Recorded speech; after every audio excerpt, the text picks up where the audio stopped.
Operations is often one of the toughest jobs in football, especially at the FCS level, where resources may be lean and responsibilities wide. But if you handle it the right way, it's also one of the best ways to build your reputation early in this profession. And today on The Next Move, presented by Coach Portal, we're talking about how to develop credibility and a positive reputation early in your career as a DFO. And joining us today is the DFO/recruiting coordinator. As we said, you're wearing a lot of hats at these levels. Reid Johnson at St. Thomas in Minnesota. Reid, great to have you here on the podcast. Hey, Keith. Great to be here. Appreciate you having me. Have a lot of respect for your work. Thank you, Reid. And I want to set this up because ops wasn't necessarily the thing that you were looking to do, maybe full-time. I mean, you've been into it a lot, but you've learned to wear a lot of hats. I think that's been the important part of your career here in the early stages, is that you're learning a lot of things. You're learning to do things. And organizationally, I think ops is probably one of the best places to do that because you have a lot of small details you need to take care of. Absolutely. I'm in about year 5 of my career, and funny enough, I'd always done scouting and recruiting work in the years leading up to this. And so I wanted to get, any and more experience on the ops side. And then this opportunity came about somewhat unexpectedly, and now I'm all in. I've got that dual role with director of ops and recruiting, but in reality, 80% of my work is in operations. So like you said, getting organized and learning a whole new field has been wonderful for me. Yeah, and I think it's good to point out, we obviously on this series talk about career development, that it's okay to stretch. Like you said, you were in that recruiting world, you were in the scouting world. Ops isn't necessarily those things or even close to it,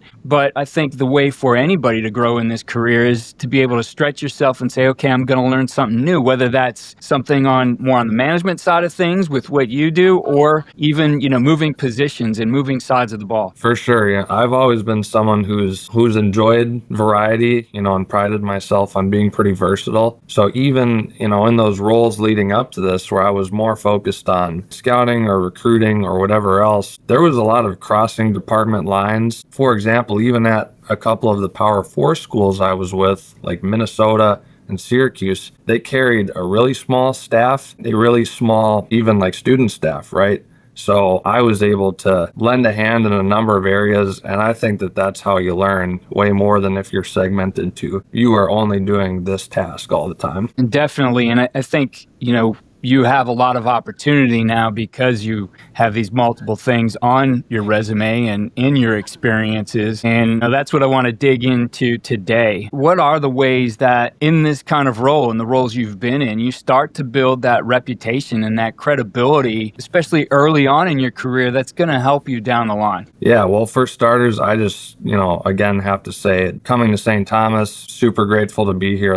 I was really excited about this opportunity, but I was nervous. And what helped ease my nerves was having some great mentors. I mean, Dan Iff, he was a DFO at Minnesota. He gave me a great lay of the land and was close at hand as I needed help and I needed to prepare for this role. And there are many others, but I just have to say him. So for becoming someone that our coach can count on, I pride myself in being very reliable. There is rarely a time where the head coach or position coach will ask a question or have a problem that is forgotten, that is not addressed. Maybe it's addressed in an hour, maybe it's addressed in several days, depending on what it is. I think is where this job starts. Just being ultra reliable. I think the follow-up is critical. I think people struggle with that in all lines of work, but in ops, you see folks who have 2,000 unread emails in their inbox, right? You can't have that in operations. You've got to keep that number down. You've got to keep a to-do list, whatever the case, but be reliable and be organized with getting things addressed, following up. And closely related to that, I think, is the calendar and having a detailed calendar, right?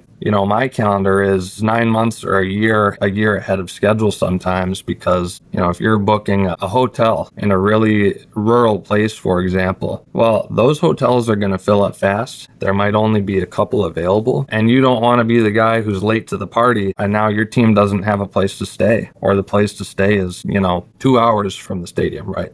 So all to say, it's important to keep a calendar. It's important to get ahead of things. So as they approach, again, whether it's trips, whether it's compliance items, you've already gotten those sorted out. I think regardless of the program you're with, communication is also going to be critical.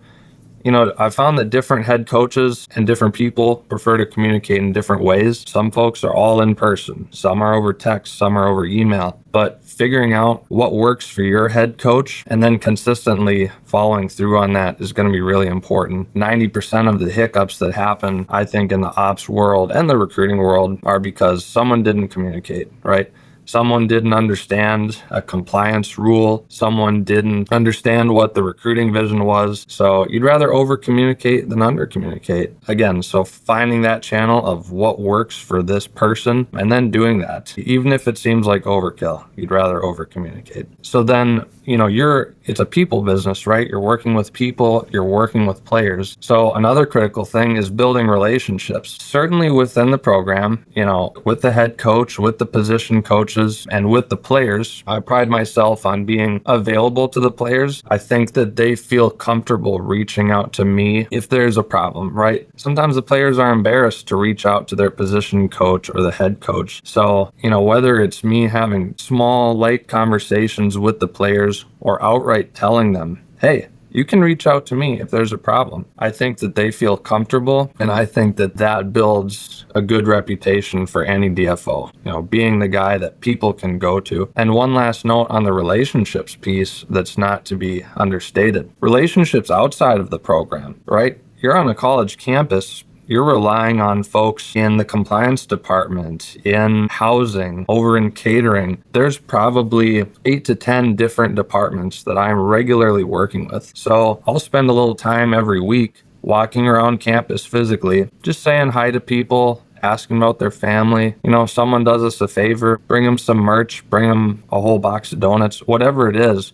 Building those relationships, it helps immensely when we actually need something or if we need something fast. So not to be understated inside and outside of the program. And lastly, you're probably getting a sense there are a lot of moving parts in operations, right? Specifically at the FCS level or the D2 level, if that program has a DFO, there's a lot of work to be done in different areas. And there are not a lot of people to do it. You see a lot of one-man shows. Do your best. Again, stay organized, keep a good calendar so then you can stay calm when the pressure's on. When it's travel day, right? When it's the Friday before a game, a road game for us, that's my game day. That's my Super Bowl. And of course I'm stressed.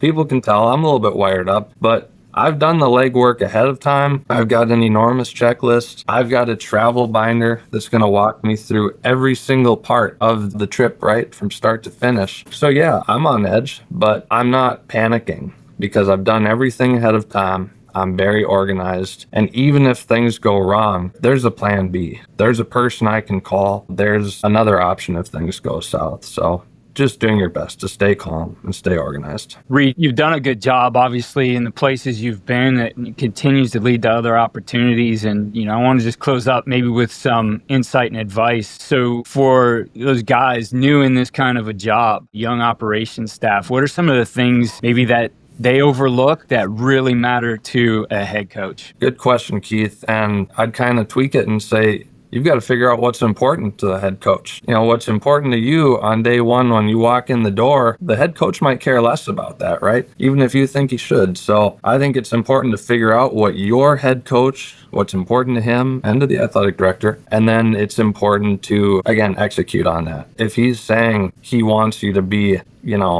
a compliance expert, okay, you're going to have to figure out how to do that. If he says he wants you to spend more time in recruiting, okay, get more comfortable with that. But figure out what the head coach wants and get really good at it. Obviously, this is something newer to you, but I'm sure you have some advice for anybody stepping into that DFO role for the first time. What advice would you offer to them? There's so much I can give. And again, I'm lucky that other people passed this down, especially Dan to me. But I would just circle back and say, for starters, get organized. Find resources. Find people who can give you some hints on what needs to be done and how you might want to do it. So you've got people, you've got, I should say, mentors, you've got being organized. And lastly, first thing when you walk in the door, get a lay of the land as quickly as you can regarding what is not done, what is not ready. In my first couple weeks here at St. Thomas, I figured out, here's all the trips we've got coming up. And here's what the last guy booked. Here's what he didn't book. Here's sticking points from the past. Now that I had a lay of the land, I was a lot more comfortable chipping away at these things. But